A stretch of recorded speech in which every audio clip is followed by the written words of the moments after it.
یہ کہانی باغ عدن کی ہے جہاں پر ایک باپ اور بیٹی، باپ اور اس کا بیٹا اور اس کی بیٹی اس سے کھو گئے تھے، اس سے بچھڑ گئے، اور پھر وہ آیا تاکہ انہیں وہ واپس لے جا سکے۔ جو جھوٹ تمہارے دل میں شریر نے بو دیا ہے باپ کے خلاف، جو باتیں تمہارے دل میں شریر نے، ایک دشمن نے بوئی ہے خداوند باپ کے خلاف، وہ سراسر جھوٹ ہے۔ اور اب باتوں کا وقت نہیں، باپ خود بھاگ کر دوڑ کر آ رہا ہے۔ جیسے ہی باپ نے اسے چوما، اسے گلے لگایا، بات لکھی ہے بیٹے نے اس سے کہا، آئے باپ، میں آسمان کا اور تیری نظر میں گنہگار ہوں۔ یاد کریں، یہ وہی سپیچ ہے جو اس نے وہاں اپنی بھوک میں تیار کی تھی اپنے دل میں نے یہ کہنا ہے، یہ سٹیپس ہیں 1 2 3 4، یہ میں کہوں گا، پھر یہ کہوں گا، پھر یہ کہوں گا، پھر یہ کہوں گا۔ وہ اسی طرح سے فالو کر رہا ہے اپنے پلان کو۔ آئے باپ، میں آسمان کی اور تیری نظر میں گنہگار ہوں، اب اس لائق نہیں رہا کہ تیرا بیٹا کہلاؤں۔ وہ کہہ ہی رہا تھا، ہاں؟ اور آیت لکھی ہے، باپ نے اپنے نوکروں کو کہا، باپ نے بیٹے کی سپیچ کو انٹرپٹ کیا۔ پیچھے جا کے دیکھیے، اس کی سپیچ ابھی ختم نہیں ہوئی، اس کی باتیں ابھی ختم نہیں ہوئی۔ باپ نے شاید اسے ابھی گلے ہی لگایا ہوا ہے، چوم رہا ہے وہ، اور وہ اپنی باتیں اس سے شیئر کر رہا ہے۔ وہ جو محبت اس کو مل رہی ہے، وہ اتنا بلائنڈ ہے، اتنا اندھا ہے۔ کئی بار ہم اتنے بلائنڈ ہو جاتے ہیں نا، کئی بار ہم اتنے اندھے ہو جاتے ہیں کہ محبت سامنے کھڑی ہوتی ہے اور ہم محبت کو پہچان نہیں پاتے۔ کئی بار شریر ہماری آنکھوں کو اتنا دھندلا کر دیتا ہے، اور ہم اجازت بھی ہم ہی دیتے ہیں نا کہ یسوع مسیح ہمارے سامنے ہوتا ہے، ہمارے اندر ہوتا ہے، اور ہم اس کی آواز کو پہچان نہیں پاتے۔ باپ اپنی محبت اس پہ نچھاور کر رہا ہے، اس پہ اپنے پورا وہ اس کی باہوں میں گرا ہوا ہے، اور وہ اپنی سپیچ کو دہرا رہا ہے تاکہ میں اپنے اس پلان پہ جس پہ میں آیا ہوں، میں اس پہ رہوں۔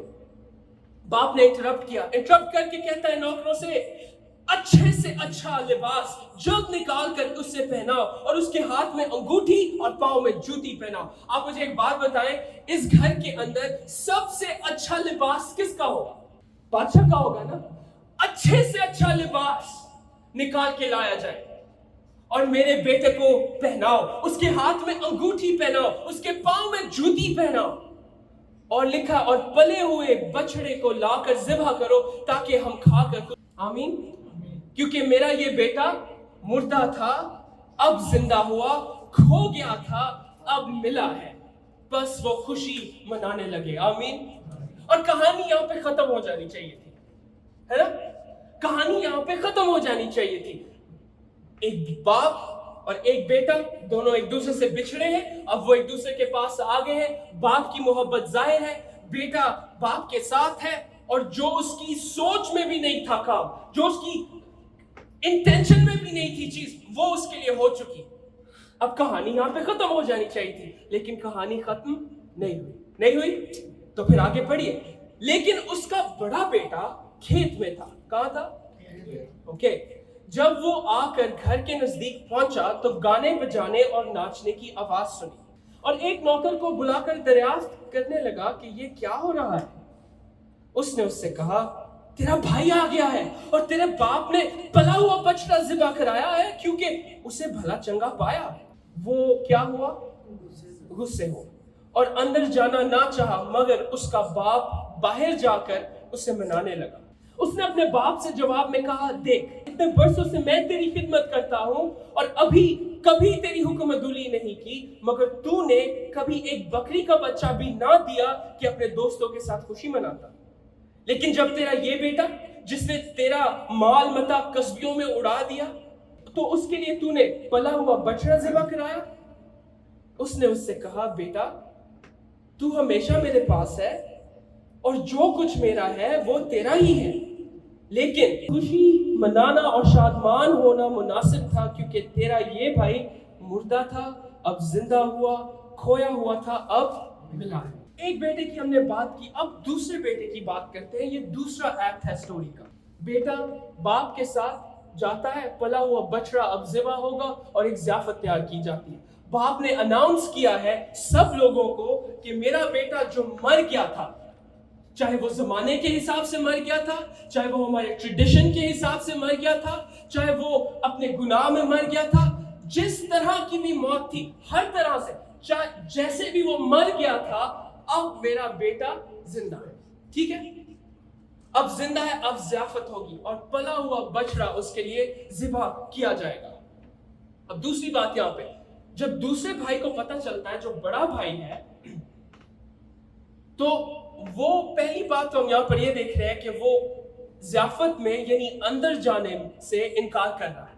اور پھر یہاں پر کیا لکھا ہے کہ باپ باہر جا کر اسے منانے لگا، باپ باہر جا کر اسے منانے لگا۔ جو پہلے بیٹے نے وہی دوسرے بیٹے، گھر کا سربراہ اپنی محفل کو، اپنی ضیافت کو، اپنے مہمانوں کو چھوڑ کر اپنے گھر سے باہر جاتا ہے اپنے بیٹے کو ملنے۔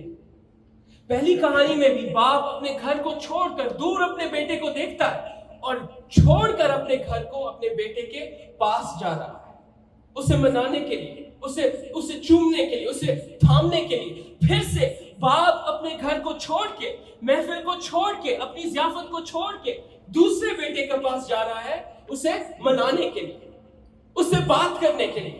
ٹھیک، یعنی کہ اس سٹوری کے اندر باپ کا کردار آپ کو ایک جیسا نظر آتا ہے، باپ کے کردار میں کوئی رد و بدل نہیں ہے۔ باپ کا کردار پہلے ایکٹ میں بھی وہی ہے، دوسرے ایکٹ میں بھی وہی ہے۔ اوکے، اب بیٹا غصہ ہوا، اب اس نے اپنے باپ سے جواب میں کہا دیکھ۔ اچھا، یہاں پہ نا اس بات کی زیادہ جو اس بات کا ٹیسٹ ہے وہ جب آپ اصل متن میں پڑھتے ہیں تو آپ کو نظر آتا ہے۔ اس نے جو لفظ یہاں پر استعمال کیے وہ عزت بھرے نہیں تھے اپنے باپ کے لیے، وہ رسپیکٹ سے بھرے ہوئے نہیں تھے، وہ اس طرح سے نہیں تھے جس طرح سے باپ کو بلانا چاہیے۔ اس نے کہا دیکھ، یعنی کہ وہ اپنے آپ کو اپنے باپ کے بالکل سامنے رکھ کر اس سے کہہ رہا ہے دیکھ، اور انگلش میں اس طرح سے لک یو، اور اگر میں اسے اردو میں کہوں تو جیسے بات سنے، ہیلو اوئے، تو ایسے اپنے باپ سے بات کرنا۔ تو ان باتوں کا اور ٹیسٹ آتا ہے جب آپ عبرانی میں سنیں یا یونانی میں سنیں، جس طرح سے کہا، اس نے کہا دیکھ میری بات سن، میں نے تیرے لیے، تو یہ ٹون جس ٹون میں یہاں پر بات ہو رہی ہے وہ بالکل بھی عزت کی ٹون نہیں، عزت بھری نہیں ہے۔ وہ کہتا ہے دیکھ، اتنے برسوں سے میں تیری خدمت کرتا ہوں اور کبھی تیری حکم عدولی نہیں کی، اتنے برسوں سے میں تیری خدمت کرتا ہوں، کبھی تیری حکم عدولی نہیں کی۔ اوکے، سادہ لفظوں میں وہ اپنے باپ کو یہ بتانے کی کوشش کرے کہ دیکھ میرے کچھ رائٹس ہیں۔ کیا ہے؟ آج کل نا زمانے میں، جس زمانے میں ہم رہ رہے ہیں، حقوق کی بہت بات ہوتی ہے، حق کی بات ہوتی ہے۔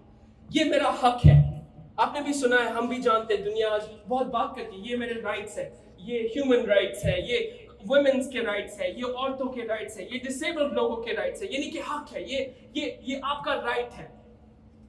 وہ اپنے باپ کو گنوا رہا ہے کہ یہ میرا رائٹ ہے۔ آپ خدا سے دور ہو سکتے ہیں دو طریقوں سے، یا تو آپ بغاوت میں اس سے دور ہو سکتے ہیں، اور میری بات سنیے، آپ فرما برداری میں بھی اس سے دور ہو سکتے ہیں۔ یہ بیٹا اپنے باپ کو گنوا رہا ہے وہ ساری باتیں کہ میں تیرا فرما بردار رہا ہوں، میں نے تیرے سارے کام کیے ہیں، میں تیرے ساتھ یہاں پہ رہا ہوں، میں نے تیری خدمت کی ہے، میں تیرے ساتھ چلا ہوں، یعنی کہ چونکہ میں نے یہ سارے کام کیے ہیں، اس لیے اب یہ میرا رائٹ ہے کہ تو میرے لیے بھی وہ کرے جو لازم ہے، تجھ پہ لازم ہے۔ اور آج بھی کئی بار ہم خداوند کی حضوری میں جا کے، اسے بھی کئی بار اسی دل کے ساتھ، اسی آرزو کے ساتھ اس کی حضوری میں جاتے، خداوند میں نے، ٹھیک ہے نا، جب باقی سب لوگ غلامی کر رہے تھے باقی لوگوں کی، باقی بتوں کو پوج رہے تھے، میں نہیں پوجا، میں نے پوجا نہیں، باقی لوگ پوجا کر رہے تھے، میں نے نہیں پوجا، باقی لوگ حکم نہیں مان رہے تھے، میں نے مانے، اس لیے اب آسمان کی بادشاہی نا میرا حق ہے۔ کیوں؟ میں نے مانا ہے، میرا حق ہے نا، جو میرا حق ہے وہ تو مجھ کو دے، نہیں دینا میں نہیں آؤں گا۔ جتنا بڑا چھوٹا بیٹا باپ کے دل سے دور ہے، اتنا ہی دور بڑا بیٹا بھی ہے۔ آپ کی فرما برداری آپ کو آسمان میں نہیں لے جا سکتی، اور آپ کی بغاوت بھی آپ کو آسمان میں نہیں لے جا سکتی، کیونکہ وہاں پہ آپ کا دل ہی نہیں لگے گا۔ صرف ایک شخص کی فرما برداری آپ کو اور مجھے نجات دے سکتی ہے اور اس نے دی ہے, اور وہ صرف اس کا اپنا بیٹا ہے.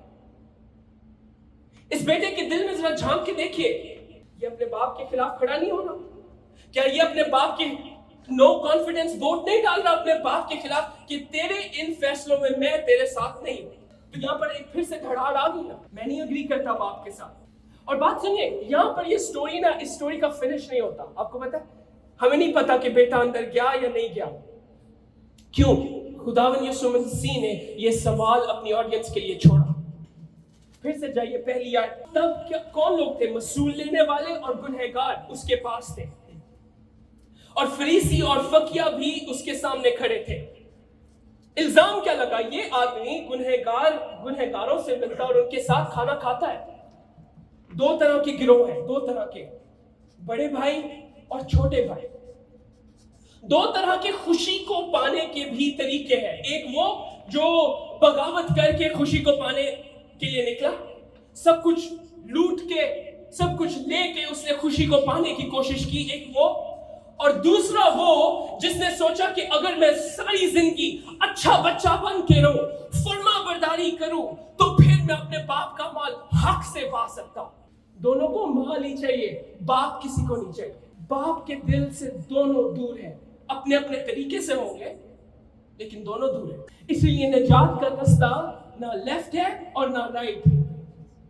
نجات کا رستہ نہ آزاد خیالی ہے اور نہ ہی شریعت ہے. نجات کا رستہ صرف یسوع مسیح ہے, اور وہ زندگی بالکل الٹ ہے. وہ ہماری سوچ سے الٹ ہے, وہ ہماری زندگی کے جینے کے طریقے سے الٹ ہے. وہ زندگی وہ ہے جو باپ کی طرح, جس میں آپ سب کچھ دے دیتے ہیں.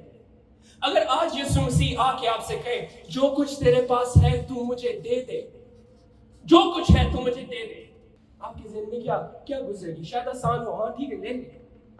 ہم کہتے بھی ہیں کہ تو نے دیا, تو نے لیا.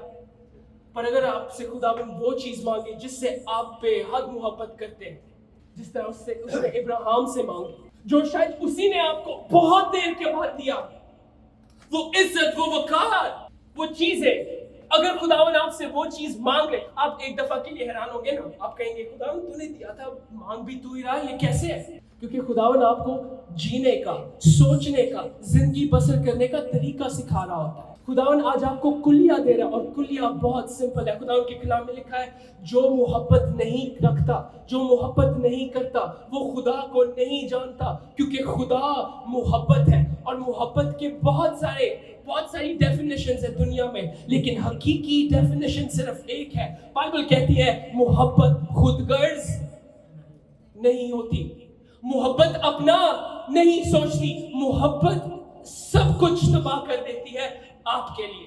یہ باپ کی محبت ہے.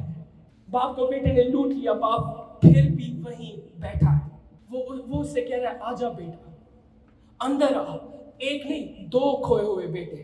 اگر تو آپ یہ سوچتے ہیں نا کہ ہم اپنی فرما برداری سے باپ کے دل کو جیت لیں گے, ہم اچھے کام کر کے باپ کے دل کو تھوڑا سا اپنی طرف مائل کر لیں گے کہ وہ ہم پہ رحم کر لیں, تو خداوند کو گناہ برداشت نہیں ہے. گناہ اور خدا ایک ساتھ ایک جگہ پر ٹک نہیں سکتے. وہ بھسم کرنے والی آگ ہے, اس میں گناہ ٹکتا نہیں ہے. اور آپ اور میں, ہم میں گناہ ہے, ہم گناہ میں پیدا ہوئے, اور نجات صرف ہمیں تب ملتی ہے جب یسوع مسیح میں ہم دوبارہ نئے سرے سے پیدا ہوتے ہیں, صرف تب. اور دو بپتسمے ہیں بائبل میں, ایک وہ جو پانی کا اور دوسرا وہ جو روح کا بپتسمہ ہے. ایک وہ بپتسمہ ہے جو ظاہری طور پر پوری دنیا کے سامنے یہ اقرار کرتے ہیں کہ آج جس طرح سے یسوع مسیح نے صلیب پر جان دی, وہ 3 دن قبر میں رہا اور تیسرے دن اٹھ گیا, آج وہ پہلا بپتسمہ ہے جو آپ ظاہری طور پر اس کا اقرار کرتے ہیں. لیکن دوسرا بپتسمہ وہ بپتسمہ ہے جو اندر سے آپ نئے ہوتے ہیں, اور روح کا بپتسمہ ہے. وہ اندر سے جب رینیول ہوتا ہے آپ کے دل کا, جب خداوند آپ کے اندر سے وہ سخت دل نکال کر جب گوشتین دل بھرتا ہے, یہ کام صرف خداوند کے روح کا ہے. اور خداوند کا روح جب آپ کے اندر آتا ہے, تب آپ کے اندر سے تازہ پانی نکلتا ہے,